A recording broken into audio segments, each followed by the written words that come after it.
So James, you were on loan at Hampton Richmond Borough just a few weeks ago, really, and now you've come back and repaid them with 2 goals against them. Yeah, the same question asked in the last interview. Repayment is such a horrible word. You know, I gave all the credit to Doz and Gary. You know, Doz for letting me go out on loan, seeing that I needed a loan.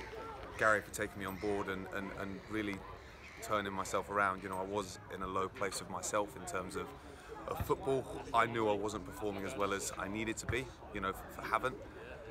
Went away, you know, gained some confidence back, gained some freedom back, you know, worked as hard as I could possibly work and came back, and I've really tried to hit the ground running, and thankfully that's what's happened. You know, scoring 2 goals against the club that took you on loan it's bittersweet, isn't it? You know, any striker will tell you scoring 2 goals is fantastic, you know, and I'm absolutely delighted to have scored 2 goals.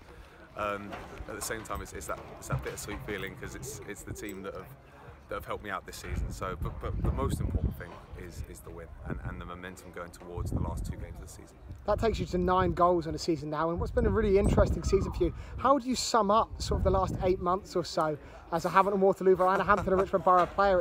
It's not been a traditional season for any forward. It hasn't, and it's not been a season that I would say I've done my best in terms of what I've provided. You know, our number 1 rule is work hard, and I will always do that. You know, I'm always running, always working as hard as possible for the team, but I'm well aware that my quality hasn't always been there. You know, certainly through a very, very tough Christmas period where we had injuries galore, we had players playing out of position. You know, that's when you need your big players to step up, and I like to think of myself as a player that should step up in those moments, and as an honest evaluation, I didn't, you know, in terms of the quality on the ball. So yeah, 9 goals is not where I'd like to be. You know, I would like to have more goals to my name to help, you know, contribute to wins and team performances, but we're here now, and where we are now is a really good place in that dressing room. It's a really positive place moving into those last couple of games. You mentioned showing your quality. It's something you managed to do on that 2nd goal. Just talk us through that. Deflected into you and you reacted so quickly. Yeah. What was going through your mind when that ball just bounced into your path? I think the first thing is don't mess up the first touch. As any striker, the first touch is the most nerving, and that's the same with Tommy's through ball to me. If I mess up the touch, then there's no chance.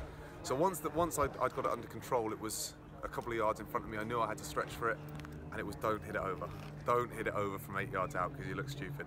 And so I've got my head over it as much as I can. I've got my foot over it, and thankfully it's looped in over Jules, who won't be too happy with it, I'm sure. But you know, it's one of them instinctual ones where it's just do your best to hit it the correct way and hope that it flies in. It did. You scored that great goal against Welling last week. You had the Torquay special curled in the 94th minute. Where does the goal today rank in sort of the best goals you've ever scored?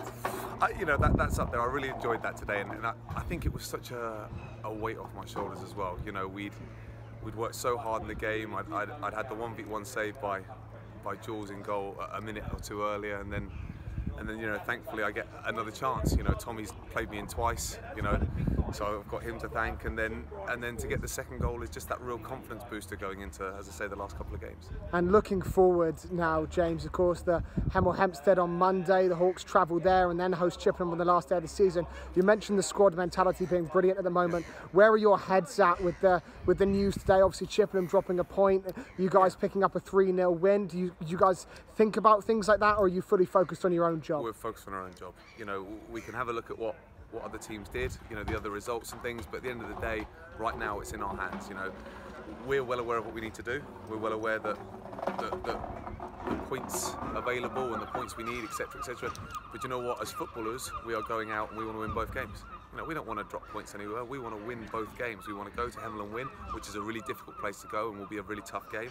And then come here against Chippenham, and whatever the situation, we want to win. You know, no footballer wants to go out and come off the pitch at 5 o'clock having not won. So it is a positive mindset in the dressing room. It is a really positive vibe at training, but that's because we're going out and we're doing the job on a Saturday at the moment. Well, thank you, James. Today's Hawks man of the match. Thank you for your time. Thank you so much.